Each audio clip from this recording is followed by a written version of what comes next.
राधे राधे दोस्तों। आज हम आपको सुनाएंगे अवशान माता की बहुत सुंदर कथा। अगर आप हमारे चैनल पर नए हैं तो प्लीज़ हमारे चैनल अपनी संस्कृति को लाइक करें, सब्सक्राइब करें और शेयर करें। एक गांव में एक बुढ़िया रहती थी। बुढ़िया के एक बेटा था। वे बहुत निर्धन थे। उसका बेटा गाय भैंसे चराता था और गांव वालों से जो पैसे मिलते थे गाय भैंस चराने के बदले उनसे वह अपना गुजारा करता था। बुढ़िया माई बहुत धार्मिक प्रवृत्ति की थी। अवशान माता को बहुत मानती थी। वह जहाँ भी अवशान माता की पूजा होती उसमें जरूर सम्मिलित होती।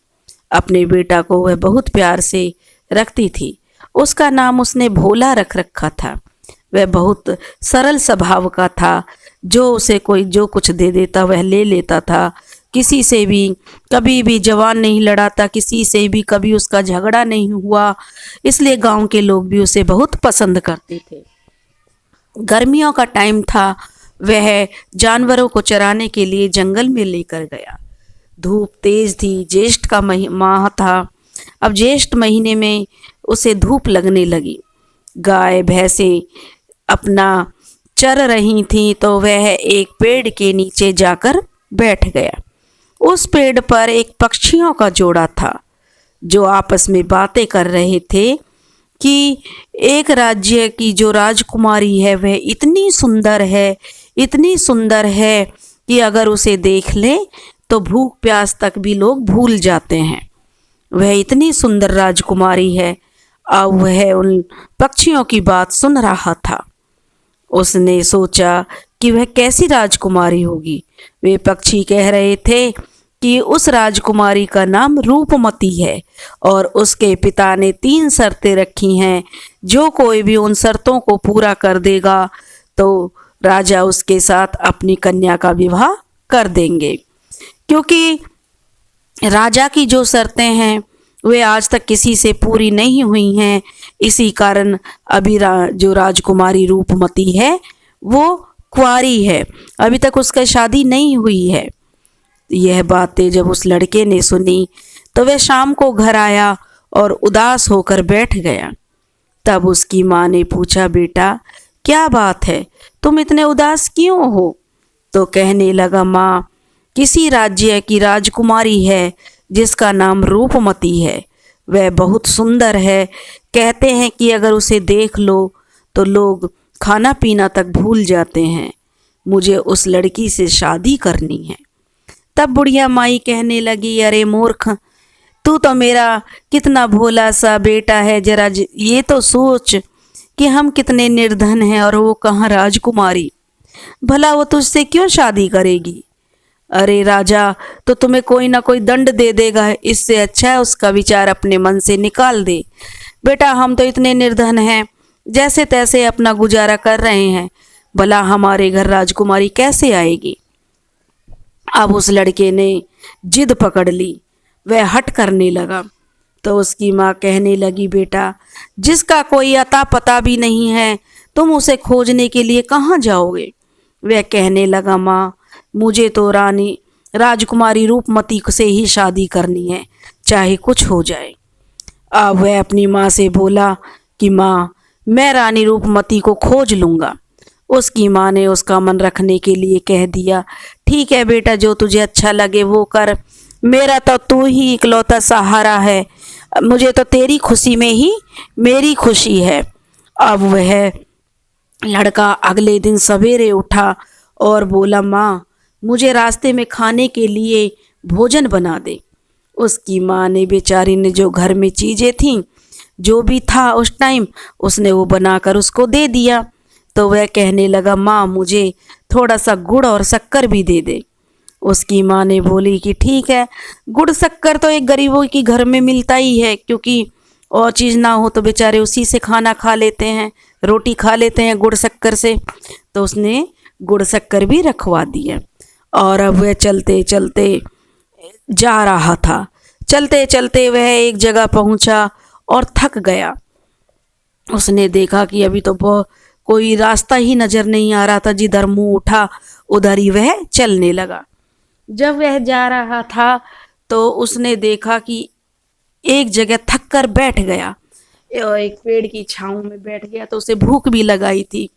उसने जब खाने के लिए रोटी निकाली, गुड़ शक्कर उसके साथ था, तो जो उसकी माँ ने रूखी सूखी रोटियां बनाई थी वही बांध कर उसके साथ रख दी थी कि मेरा बेटा भूखा प्यासा ना रहे।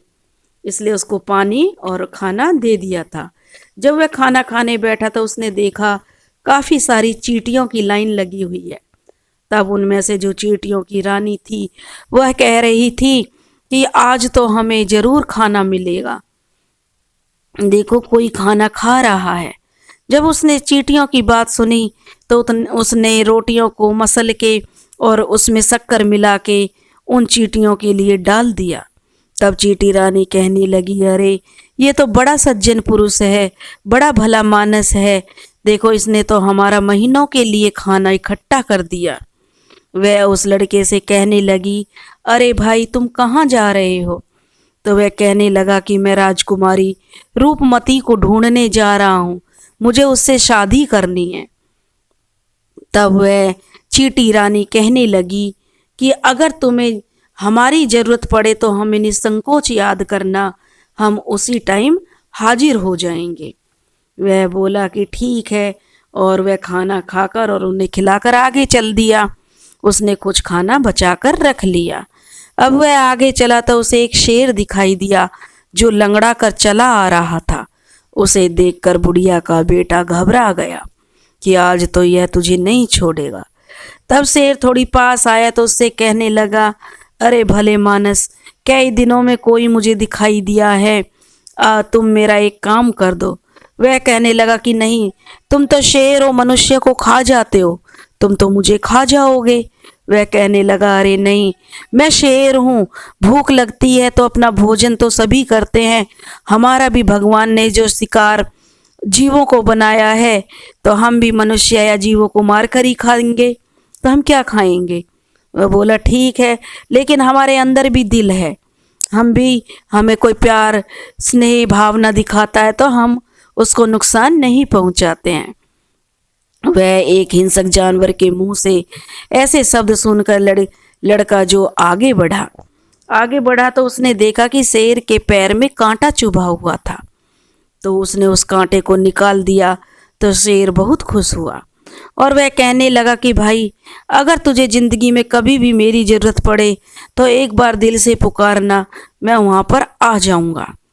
अब वह लड़का तो जो आगे चल दिया, उधर उसकी माँ अपना अवसान माता की पूजा करती और मन्नत मांग के बैठी हुई थी कि माँ, मेरे बेटे की मन्नत पूरी करना तो मैं तुम्हारा बहुत ज़ोर शोर से पूजा कथा कराऊंगी। अगर मेरा बेटा की शादी राजकुमारी से हो गई तो तुम्हारा भंडारा भी कराऊंगी। अब वह लड़का आगे चला तो उसने देखा कि जंगल के बीचों बीच एक झोपड़ी बनी हुई है। अब उसे चलते चलते रात हो गई तो वह सोचने लगा कि मैं यहीं आश्रय ले लेता हूँ, सुबह फिर चल दूंगा। अब वह उस झोपड़ी के अंदर गया तो उसने देखा वहाँ एक बुढ़िया तपस्या में लीन बैठी हुई थी। जब वह बुढ़िया को देखा तो वह साक्षात माता पार्वती, माता अवसान माता थी। तो उसने देखा कि वहाँ एक तपस्वी भी बैठा हुआ था जो साक्षात भोले शंकर का रूप था। साक्षात भोले शंकर ही थे जो बुढ़े और बुढ़िया का रूप बनाकर उसमें तपस्या करते हुए दिखाई दिए।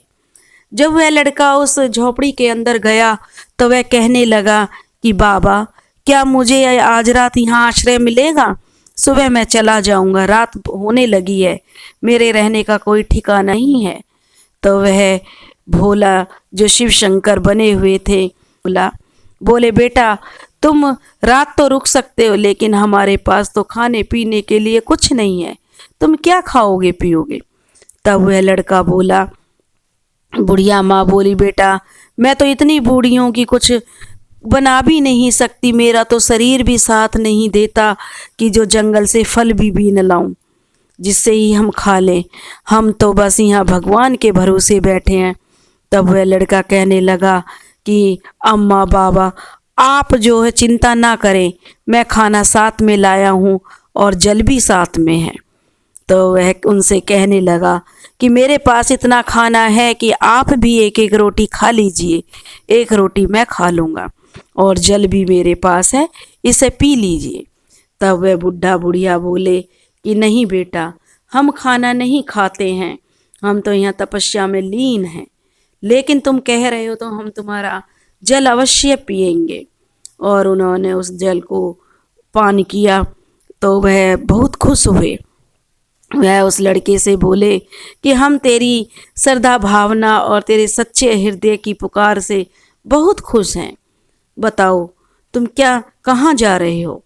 तो वह कहने लगा, बाबा मैं एक राजकुमारी है रूपमती, मुझे नहीं पता वो कौन से राज्य में है, लेकिन वह इतनी सुंदर है कि कहते हैं कि वह बहुत गुणी है, सुंदरता के साथ साथ बहुत गुणवान भी है, मैं उससे शादी करना चाहता हूँ। तब वह भोला से बोले कि ठीक है, तुम जरूर अपने प्रयास करो, प्रयास कभी निष्फल नहीं जाता है, अगर तुम प्रयास करोगे तो क्या पता भगवान की कृपा से तुम सफल हो जाओ। तब वह बुढ़ा बना हुआ शिव शंकर और माता पार्वती उस लड़के से बोले, बेटा यह हमारे पास एक उड़न खटोला है, इसे तुम ले जाओ, जहाँ भी तुम कहोगे यह तुम्हें वहाँ उतार देगा। यह देखकर लड़का बहुत खुश हुआ। फिर वह बुढ़िया बोली कि देखो मेरे पास यह झोली है, इसमें से जो तुम कुछ भी मांगोगे, जैसे रास्ता चलते चलते तुम्हें भूख प्यास कुछ भी लगाए तो इसमें तुरंत हाजिर हो जाएगी, सोना चांदी जो भी तुम मांगोगे सब इसमें आ जाएगा। वह झोली पाकर बहुत खुश हुआ, बोला अरे यह तो बहुत चमत्कारी झोली है। उसके बाद शंकर बने बुढ़े बाबा बोले कि बेटा मेरे पास यह एक कटार है, इसे तुम जिसमें भी मारोगे एक ही बार में वह कट जाएगा। उसने वे तीनों चीजें रख ली और उनके पैर छूकर उनसे आशीर्वाद लिया। भोले बाबा तो वहाँ पर अपनी माया से अपनी झोपड़ी वगैरह बनाकर बुढ़े बुढ़िया का रूप बनाकर बैठे हुए थे, क्योंकि वे तो उसकी बूढ़ी माँ की तपस्या से कारण उसके बेटे का मार्गदर्शन करने आए थे। वे वहाँ से अंतर्ध्यान हो गए। लड़का भी आगे निकल चुका था। अब वह लड़का उड़न खटोले से बोला कि उड़न खटोले मुझे उस जगह पहुँचाओ जहाँ राजकुमारी रूपमती है। अब उड़न खटोले ने उस राजकुमार को उस लड़के को उस राजकुमारी के महल की छत पर उतार दिया। उसने देखा राजकुमारी खिड़की में खड़ी हुई अपने बाल सुखा रही थी, तो वह उसे देखता ही रह गया कि वाकई में वह गजब की खूबसूरत सी, ऐसी सुंदरी उसने आज तक नहीं देखी थी। उसके बाद वह रात होने की प्रतीक्षा करने लगा। जब रात हो गई तो वह बोला उड़न खटोले मुझे राजकुमारी की कक्ष में ले चलो। उड़न खटोला राजकुमारी के कक्ष में ले गया। तब वह अपनी झोली से बोला कि मुझे एक हीरा रतन जड़ित एक अंगूठी दो। उसमें से हीरा रतन जड़ित अंगूठी निकल आई। जब वह अंगूठी राजकुमारी सो रही थी तो उसको पहनाने लगा तो राजकुमारी की आंख खुल गई और वह हड़बड़ाकर बैठ गई। वह बोली कि तुम कौन हो और मेरे कक्ष में कैसे आए। तब उस लड़के ने बताया कि मैं तुमसे शादी करने के लिए आया हूँ। तब वह राजकुमारी कहने लगी कि अगर तुम्हें मुझसे शादी करनी है तो सुबह राज दरबार में आना और मेरे पिता की 3 शर्तें हैं उन्हें पूरा करना। आज तक मुझसे शादी का ख्वाब लेकर बहुत से राजकुमार आए, लेकिन कोई भी मेरे पिता की तीनों शर्तों को पूरा नहीं कर पाया। अगर तुम मेरे पिता की शर्तों को पूरा कर दोगे तो मेरी शादी तुम्हारे साथ हो जाएगी। अगर तुम मेरे पिता की शर्तों को पूरा नहीं कर पाए तो तुम्हें फांसी की सजा दी जाएगी। वह कहने लगा कि ठीक है, मुझे शर्तें मंजूर हैं, लेकिन मैं तुमसे शादी करके रहूँगा, ये मेरा वादा है। उसकी इतनी बहादुरी को देखकर जो राजकुमारी थी वह भी प्रसन्न हुई और दिल से उसे चाहने लगी। कहने लगी, मन में प्रार्थना करने लगी कि हे भगवान, यह मेरे पिता की तीनों शर्तों को पूरा कर दे तो मैं इसे अपने हमसफर के रूप में पाकर बहुत खुश होंगी। उसके बाद सुबह लड़का राज दरबार में पहुंचा और राजा से कहने लगा, राजा साहब, मैं राजकुमारी से विवाह करना चाहता हूँ। राजा कहने लगे कि ठीक है, हम तुम्हारा राजकुमारी के साथ विवाह कर देंगे, लेकिन उसके लिए तुम्हें 3 शर्तें माननी होंगी। वह राजकुमार कहने लगा कि मुझे मंजूर है। राजा कहने लगे कि सोच लो, राजकुमारी से शादी करने बहुत से लोग आए, लेकिन आज तक कोई भी शर्तों को पूरा नहीं कर पाया और वापस भी नहीं जा पाया। वह शर्त मंजूर है। तब राजा ने कहा कि मेरी शर्त यह है कि हम 1 बोरा सरसों के दाने पूरे मैदान में बखेर देंगे। तुम्हें वे पूरे सरसों के दाने इकट्ठा करने होंगे, 1 राई भी दाना कम ना हो। वह बोला, मुझे मंजूर है। तब दूसरी शर्त राजा ने बताई कि चंदन का पेड़ है, उसे एक ही बार में तुम्हें काटना है। अगर एक ही बार में तुमने काट दिया तो उसकी लकड़ी से ही हम अपनी लड़की की, राजकुमारी की डोली बनाएंगे, उसी से हमारी राजकुमारी विदा होगी। अगर वह तुम नहीं कर पाए तो तुम्हें फांसी की सजा होगी। वह बोला, मुझे दूसरी शर्त भी मंजूर है। अब राजा बोला कि तीसरी शर्त मेरी ये है कि हमारे राज्य को एक आदमखोर राक्षस ने तंग कर रखा है। वह हमारी प्रजा को परेशान करता है, अकेले दुकेले जो भी उसको मिल जाए उसे मारकर खा जाता है। वह पहाड़ी पर गुफा में रहता है। अगर तुम उसे मार दो तो मैं अपनी राजकुमारी की शादी तुम्हारे साथ कर दूंगा। वह बोला, महाराज, मुझे तुम्हारी 3 शर्तें मंजूर हैं। राजा बोले, अगर तुमने 3 शर्तों को पूरा नहीं किया तो तुम्हें मृत्यु दंड दिया जाएगा। लड़का ने 3 शर्तों को स्वीकार कर लिया और बोला कि ये शर्तें मैं आज से ही, आप कीजिए, मैं आज से ही इन शर्तों को पूरा करूंगा। तब राजा ने अपने सैनिकों से कहा कि 1 बोरा सरसों पूरे मैदान में बखेर दी जाए और उसमें 1 दाना भी कम नहीं होना चाहिए। तब वह राजकुमार बोला, ठीक है। सैनिकों ने पूरी सरसों पूरे मैदान में बखेर दी। जगह जगह रेत के अंदर रेत भी था, कच्चा मैदान था। तो उसने बोला कि तभी उसने मनी मन उन चींटियों को याद किया। चींटी रानी की जब उनकी पुकार सुनी तो चींटियों ने एक दूसरे से तरंगों के द्वारा संपर्क किया और वहाँ इतनी चींटियाँ आ गई कि मैदान चींटियों से भर गया। सब ने एक एक दाना उठाया और बोरे में डाल दिया। तब वह राजा के पास गया कि राजा साहब, मैंने सारे दाने जो बोरा में डाल दिए हैं, आप चेक कर लीजिए। राजा ने जब देखा कि एक भी दाना कम नहीं था, यह देखकर राजा बहुत हैरान हुआ कि यह कैसे संभव है। एक ही दिन में इसने कर दिया। कई कई राजकुमार आए लेकिन कोई ये नहीं कर पाया। फिर राजा ने उसे चंदन का पेड़ दिखाया और बोले कि इसे एक ही बार में काट दीजिए। तब उसने वह कटार निकाली जो बुढ़े बने महादेव ने उसे दी थी। अब उसने वो कटार जो है उसके पास थी, उसने उस कटार को एक ही बार में पेड़ में मारा और एक ही बार में पेड़ नीचे गिर गया। यह देखकर राजा बहुत आश्चर्य में पड़ गया कि अरे, ये तो बहुत शक्तिशाली है। तो राजा को दूसरी शर्त भी हार गया राजा। तो बोले कि ठीक है, ये तो दूसरी शर्त भी जीत गया। अब तीसरी शर्त थी उस आदमखोर राक्षस को मारना। तभी उस राजकुमार ने उस शेर की याद आई जिसके पंजे से उसने कांटा निकाला था। वह उस शेर को याद करने लगा। मन ही मन उसने शेर को याद किया तो शेर वहाँ पर प्रकट हो गया। शेर कहने लगा, भैया क्या बात है, मुझे कैसे याद किया? तब वह उस शेर से बोला कि भाई, इस पहाड़ी पर एक आदमखोर रहता है, उसको मारना है। यह सुनकर शेर बहुत खुश हुआ कि चलो आज का भोजन तो मेरा हो गया। अब शेर उस पहाड़ी पर गया और उस आदमखोर को जो राक्षस था उसे मारकर खा गया। जो उसके हड्डी चूरे पड़े हुए थे, जितना उससे खाया गया खाया, बाकी मांस के लोथड़े उधर ही पड़े रह गए। तब राजा ने देखा कि चील कौवे उस मांस को खा रहे हैं, तो राजा बड़ा प्रसन्न हुआ कि अब उसका जो राज्य है भय मुक्त हो गया था।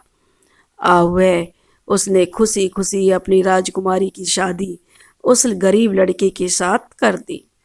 लड़का और लड़की वो शादी से बहुत खुश हुए और उस चंदन के जो पेड़ था उससे जो है उसकी डोली बनाई गई जिसमें राजकुमारी को विदा करना था। जब राजकुमारी विदा होने लगी तो राजा ने बहुत सा धन देकर राजकुमारी को विदा किया। तब लड़का कहने लगा, आपने हमें बहुत सारा धन दिया है, लेकिन हमें 4 रोटी और थोड़ा सा गुड़ भी दे दीजिए, जिन्हें लेकर राजकुमारी यहाँ से विदा हो। अब लड़के की ऐसी बातें सुनकर सबको बड़ा अचंभा हुआ कि ये 4 रोटी और गुड़ का क्या करेगा। तब राजकुमारी बोली, मेरे पिता ने रास्ते के लिए स्वादिष्ट पकवान बनवाए हैं और इतना धन दिया है, फिर ये 4 रोटी गुड़, ये साधारण सा भोजन तुम किस लिए चाहते हो।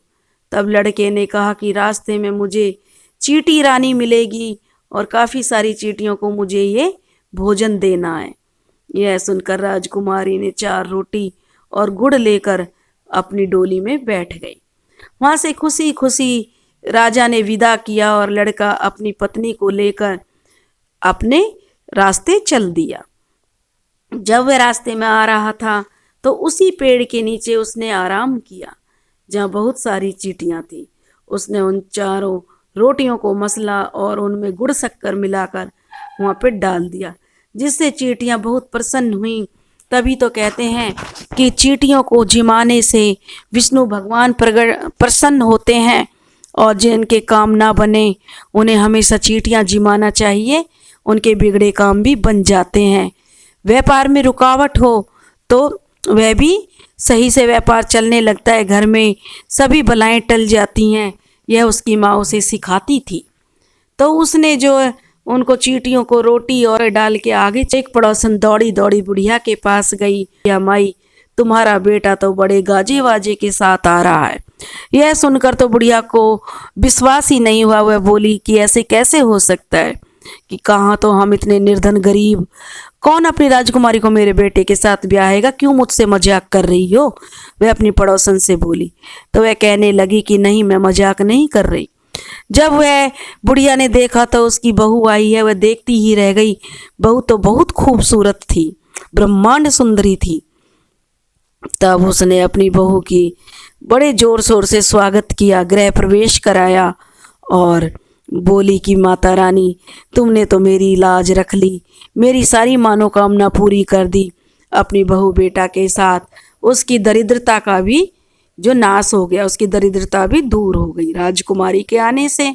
अब उसने बड़े जोर शोर से अवसान माता की कथा आरती करवाई और पूरे गांव को निमंत्रण दिया और खूब भोज कराया। हे अवसान माता, जैसे तुमने उस गरीब भोला की मनोकामना पूरी की, वैसे ही इस कथा सुनने वाले और इस कथा को कहने वाले सबकी मनोकामना पूरी करना। बोलो अवसान माता की जय।